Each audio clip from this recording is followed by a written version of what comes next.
So, this is a weird video to follow up with after I just talked about how much I don't like reading for like 7 minutes. But I guess it kind of works out because since you've obviously seen that video, right?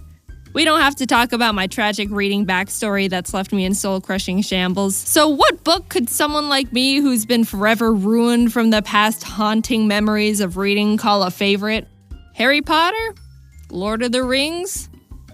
Grapes of Wrath? Nope. None of these revolting pieces of literature hold a candle to the masterpiece. Leave It to Pet, The Misadventures of a Recycled Super Robot. Is this a joke? I'm not sure yet. I read this book in 6th grade when I was 11, and I'll preface it with, yes, it's a manga. Do I want to get into the debate if manga, comic books, or graphic novels are considered real books? I don't think so. I don't actually remember how I stumbled onto this book. I remember owning it, so it might have been a gift from my parents or a friend, but your guess is as good as mine. We can say it's a gift from the Lord. Leave It to Pet, The Misadventures of a Recycled Super Robot, is about this 9-year-old boy, Noboru, who recycled an orange juice bottle. The recycling plant wanted to say thanks for recycling and sent this little bottle robot called Pet to rescue him whenever he needs help or is in danger. Sounds great, but the catch is, Pet is actually trash. Just kidding. Pet's childish, easily distracted, and overly confident in his abilities, which results in him making situations comedically worse and not being able to fix anything. Also, I don't know if you picked up on this, but this is not a high reading level book. Don't make fun of me for liking it. The book starts off with Pet introducing himself as Noboru and his friends are being picked on by bullies, but when he arrives to save the day, no one understands what Pet is, or is supposed to do, or why he's here. Obviously. What would you do if this thing walks up and starts talking to you? So Pet explains, I'm the orange juice bottle you recycled the other day. And Noboru's like, I don't know what you're talking about. And Pet's like, I can't believe you don't remember. Freak. And the dynamic grows from there. There's not really a specific story. It's more episodic chapters where the characters are in different everyday scenarios that just get a little out of hand. And Pet, of course, is being a little bag of trash, complicating things that should have been an easy fix or weren't even problems to begin with. Chapter 7 is a good one. Noboru's out fishing with his friends and his line is caught on some rocks, so he calls for Pet. Leave it to Pet, what seems to be the problem? And as Noboru's explaining, Pet gets overpowered by the current. Not a problem. It's like it never happened. Pet assesses the situation. I see your hook is stuck at the bottom of the river. Ka-ching! Ka-ching! I know exactly what to do. Whoosh! And he cuts the line off. Noboru's like, what the heck, dude? And Pet's like, what, you wanted that old thing? And he's like, yes, of course I wanted it. More characters are introduced later on, but my favorites are P2, where in his debut, when he's describing how he's the new and improved Pet model with his 200% faster speed, larger body, but lighter weight. He blows away because he's so light, and Pet's all, dang, that's awesome, and explodes off his arms and legs to try and be lighter too. I wish humans could do that. Also, Bottle Doggy is a great character. You drag his limp body around on a leash. I think the reason I love this book so much is, frankly, a lot of nostalgia.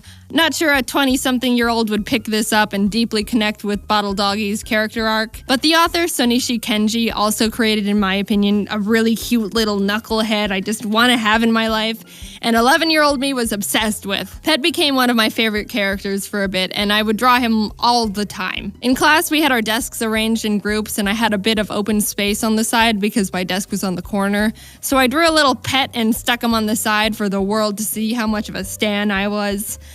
No one cared. Why are you drawing orange juice? I would make my own little original characters of bottle robots that I would want. I believe the original term might be trash Sona, and recycled extra things in hopes I could have my own pet. I was really big on imagination and stuff as a kid, so anything that played around with enhancing reality in fun and creative ways was right up my alley. And it taught me how to recycle, so you're welcome, Greta Thunberg. I don't think I've ever heard anyone talk about this book. Ever?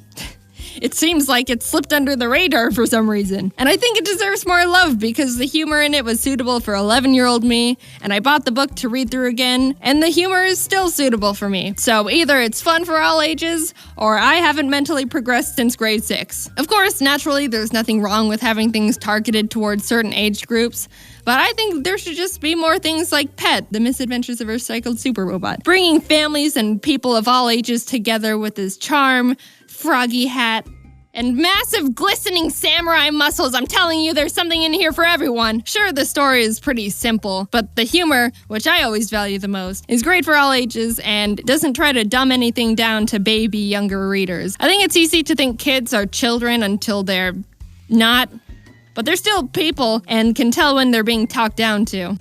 Now go file your taxes, pathetic little boy. Anyway, I just really like the book. It's cute, funny. Pet reminds me of Ari if Ari was a recycled super robot made from an orange juice bottle. You can read the whole thing in like 20 minutes, if not faster. If I were to critique one thing, I wasn't too keen on how they kept introducing new recycled robots, and the crew just started getting a bit too crowded by the end, in my opinion. I liked when it was just a few characters, and would have liked to see them play around with more ideas instead of just bringing in a new character to depend on new ideas for. But Bottle Doggy was a masterpiece. He can stay. There's actually 3 other books that come after it, but I haven't read them because I'm worried that they won't be as good, and I want to remember Pet as the example of perfect literature it is. Are there hundreds of books that I would probably enjoy more than this one if I gave a chance?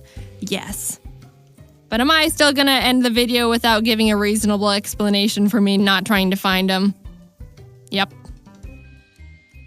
Hey again, it's me. Thanks for watching the video. I wanted to say thank you to everyone who stopped by the charity live stream the other day. I was blown away the entire stream. And you can probably tell by the fact I couldn't get myself to do anything the first 30 minutes because I was so blindsided with support. If you missed it, I was hoping to raise $30,000 and we raised $260,000 in 4 hours. So thank you to everyone who was there, participated, donated, everything. And thanks to Sean for putting it all together. I had fun, and wow, you guys are just amazing. But don't let it go to waste. Make sure you still stay inside, stay quarantined, wash your hands, everything. We're all in it together. Anyway, thanks for watching my video about a recycled orange juice.